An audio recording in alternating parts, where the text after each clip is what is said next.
नमस्कार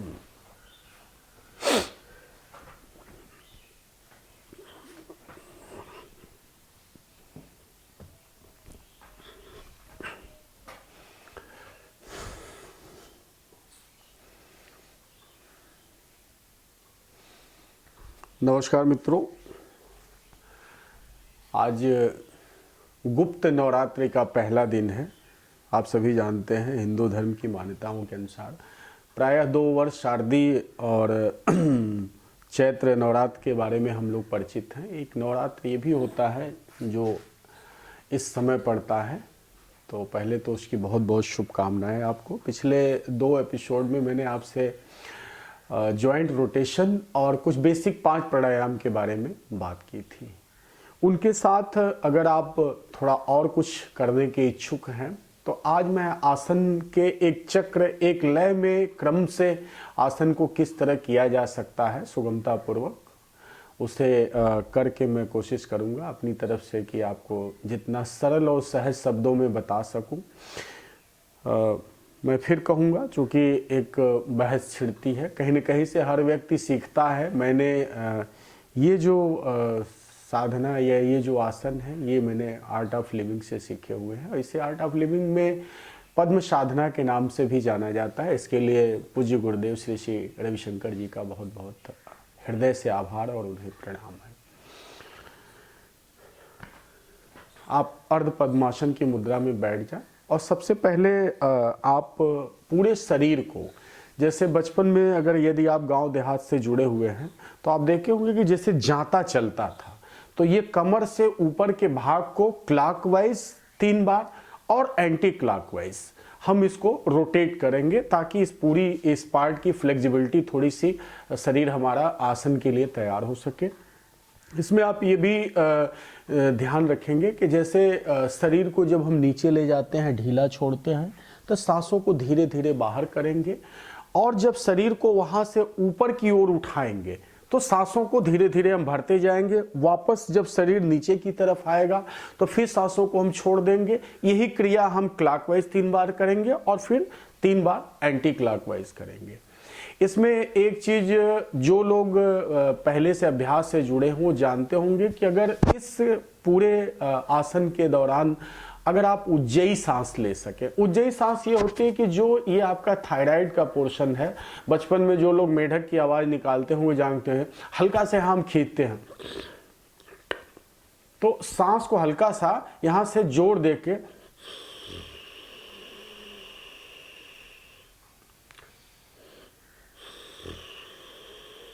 हल्का सा थायराइड पे, तो इससे एक ऊर्जा पैदा होती है, एक शरीर में जो है ऊष्मा और ऊर्जा का प्रवाह बढ़ता है। अगर आप करें, नहीं तो सामान्य सांसों के साथ करें और धीरे धीरे उज्जयी सांस का अभ्यास कर करके आप इसको उज्जयी सांस के साथ करते हैं। तो मैं शुरू करता हूं।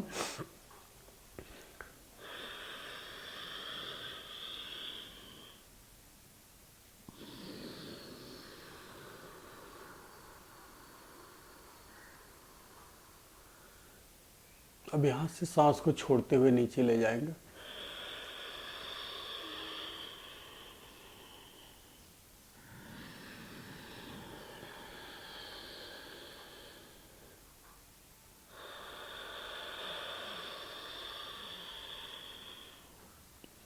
यही क्रिया आपको 3 बार क्लॉकवाइज करनी है, फिर एंटी क्लॉकवाइज यहां से।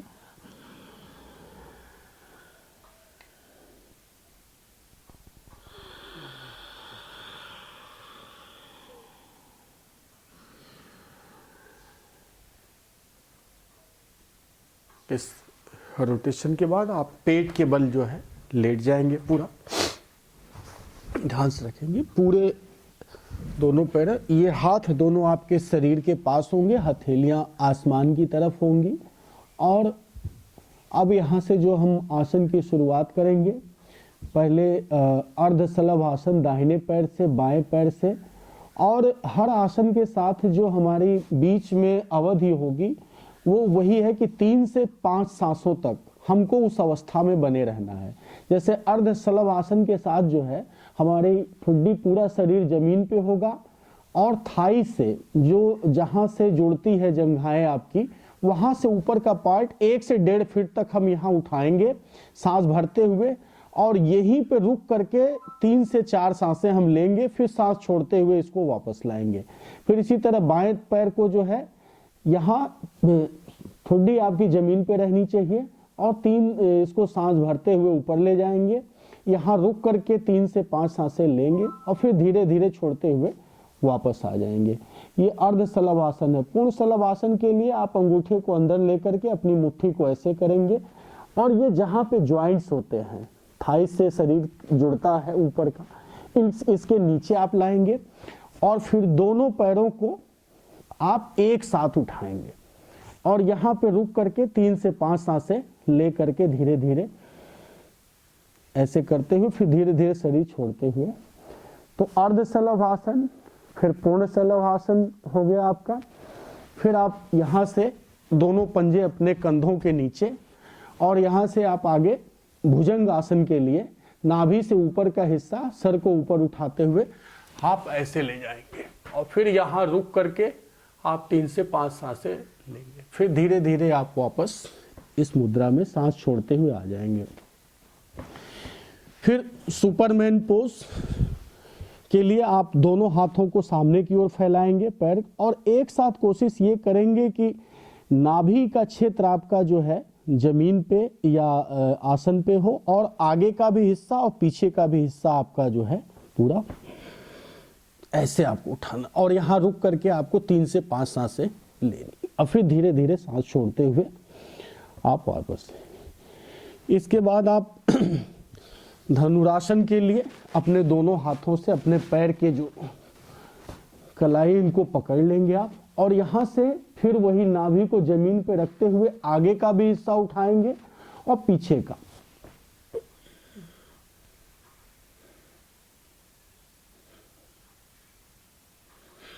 फिर सांस छोड़ते हुए इसको आप नीचे ले आएंगे। एक आसन यहाँ पे और ऐड कर सकते हैं आप, दोनों ठुड्डियों को ऐसे लेकर के आराम से, और पहले दाएं पैर को 3 से 5 बार सांस लेते हुए छोड़ते हुए, और फिर बाएं पैर को 3 से 5 बार, फिर दोनों पैरों को।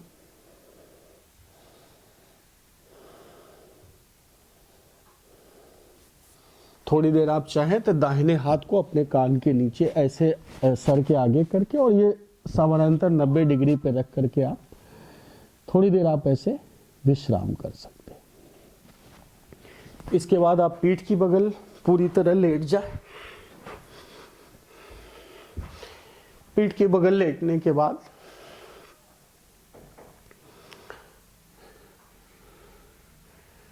अर्ध पवन मुक्तासन, दाहिना पैर मोड़े आप, इसको यहां लिया, और कोशिश करेंगे कि जितना हम इसके समीप ले जा सके, जितना आपका शरीर आसानी से कर सकता है उससे थोड़ा सा ज़्यादा इसको आगे की तरफ खींचेंगे, और यहाँ रुक करके सामान्य 3 से 5 सांसें। फिर सर को धीरे धीरे पीछे ले आए, इसको ले गए, फिर बाएं पैर को लिया,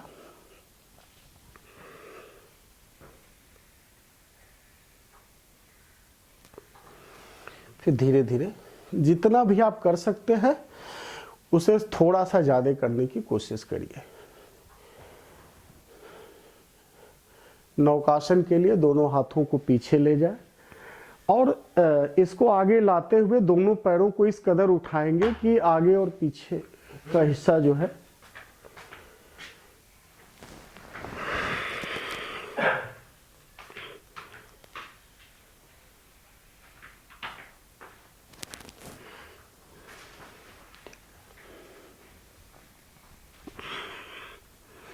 फिर पूर्ण पवन मुक्तासन के लिए कोशिश आपकी ये रहे कि दोनों घुटनों के बीच जितना स्वयं को ले जा सकते हैं, और यहां से थोड़ा बॉडी को रोल करिए।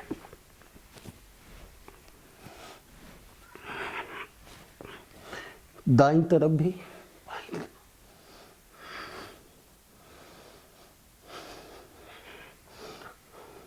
सर्वांगासन में अगर थोड़ा सा आप यहां से उठाना चाहें तो इसको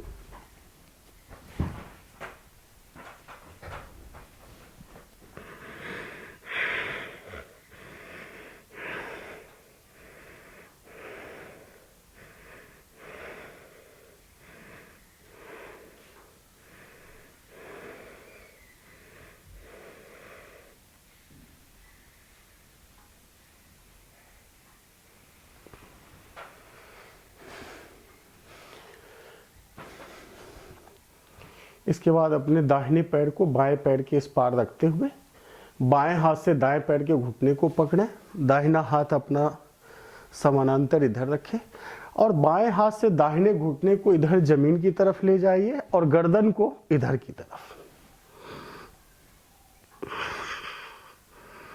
इसको अर्ध मच्छेंद्रासन।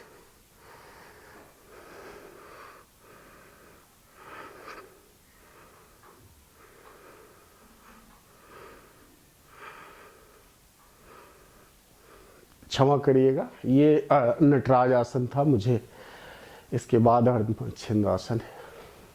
यही काम फिर बाएं पैर को इधर रख करके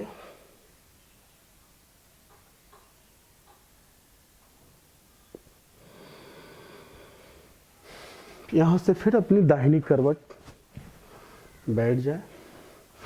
अब आप अर्ध मच्छेंद्रासन के लिए तैयार हो जाए। दाहिने पैर को अपने बाएं पैर की थाइस के नीचे ले जाए, बाएं पैर को आप अपने इस घुटने के पार रखें और दाहिने हाथ से इस पार से इसको पकड़ने की कोशिश करें।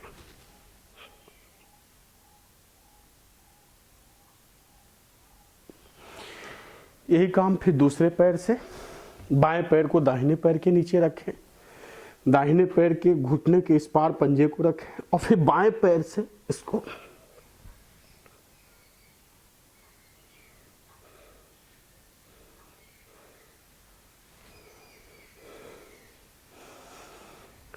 इसके बाद अर्ध पद्मासन में बैठ कर करके पर्वतासन करेंगे। दोनों हाथों को ऊपर की तरफ ले जाके जितना हम शरीर को जैसे हैंगर पे टांग देते हैं कपड़ों को, उस तरह से इसको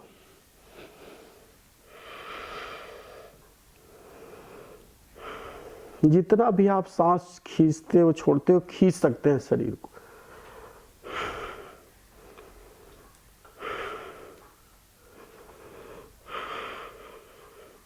सांस को जब आप वापस छोड़ेंगे तो दाहिनी मुट्ठी को बंद करके और बाएं कलाई से इसको पीछे की तरफ आप ये देख सकते हैं ऐसे पकड़ करके, और ये शिशु आसन है।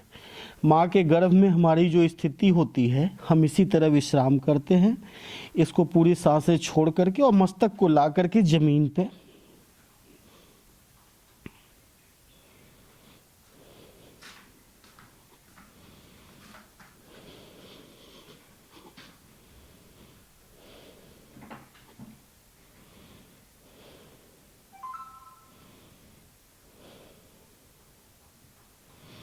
अब यहाँ से जब उठेंगे धीरे धीरे तो चिन्ह मुद्रा में बाएं हाथ को चिन्ह मुद्रा में करेंगे और उसे बाएं घुटने पर रख करके और नाड़ी शोधन प्राणायाम थोड़ी देर यहाँ जो है नाड़ी शोधन प्राणायाम यही है। दोनों उंगलियां भौहों के बीच होंगी। दाहिने अंगूठे से जो है दाहिनी नासिका को बंद करेंगे, खोलेंगे और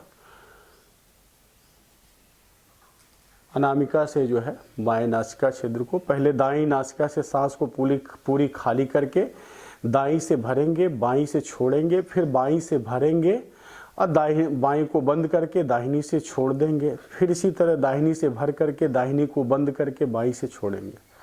ऐसे 5 से 7 बार।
अपना राउंड पूरा कर करके आप सुखासन में या महामुद्रा में बैठ सकते हैं।